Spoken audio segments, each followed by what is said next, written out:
as Dara was concerned, any deviation from the original plan was a mistake, and mistakes always came with consequences.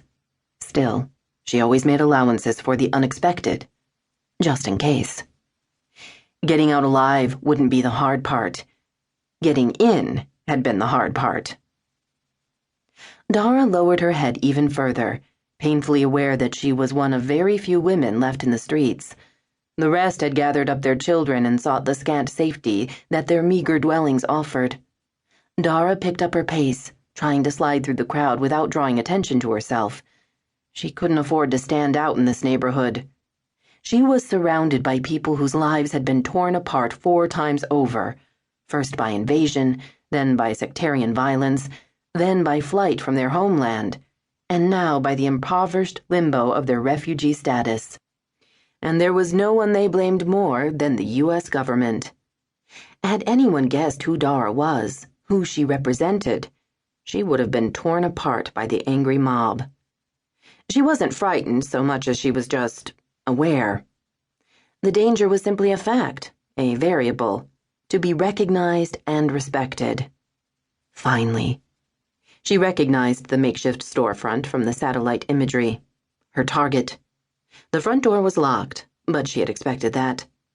There was a small street-level window on the back alley side of the building, just big enough for her to climb through. Barely. As she lowered herself into the darkened building, she whispered a small word of ironic thanks that she was still gaunt after her most recent bout of intestinal parasites. This time compliments of an undercooked ceremonial dinner with a Sudanese tribal chief.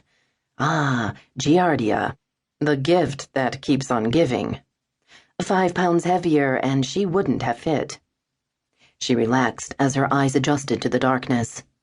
The layout of the room was just as her source had described. Hopefully, his description of where the data was hidden would be equally accurate. Dara could be in and out in less than a minute, exactly the way she liked to conduct operations. Particularly operations that required walking into neighborhoods full of people who would very much like to see her dead. But just as she was about to sweep aside the carpet to look for the hidden floor compartment that her source had described, she heard the doorknob rattle. She froze in place, her right hand automatically reaching for her gun.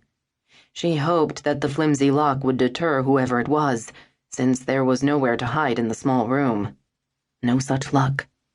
She stepped behind a small table in the corner of the room as she heard the unwelcome sound of a key turning in the lock.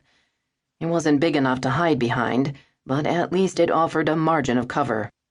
The dark-haired man who slipped in obviously expected the room to be empty. He didn't even bother to look around as he quietly pulled the door closed behind him.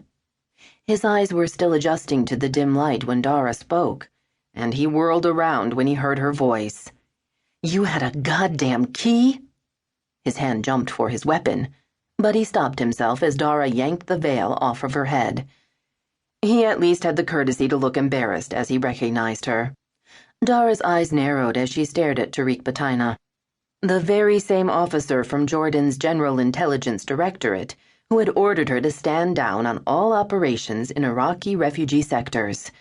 He had stubbornly refused her request to reconsider, even when she explained just how critical the data she was after was. He hadn't seemed to care that there were lives at stake. And yet, here he was. "This was my operation, damn it. My source, my information, my op. I only told your service about it as a courtesy and to make sure that your people wouldn't get in the way." Dara's voice came out as a hiss. She wanted to yell, but she couldn't risk attracting attention from outside. He didn't respond. His eyes were too busy scanning the room, looking for the same computer drive that Dara was after. She smirked. At least she'd known better than to divulge all of her source's information. Only she knew the exact location where the data storage device was hidden. She was figuring out how to grab the thumb drive and get out quickly when the gunshots started. Dara and her unwelcome companion both instinctually dropped to a crouch. Fortunately, the store's front windows had long since been boarded up, either because the owner hadn't wanted prying eyes to see what was going on inside, or because the glass had been broken in previous neighborhood skirmishes. Unfortunately, it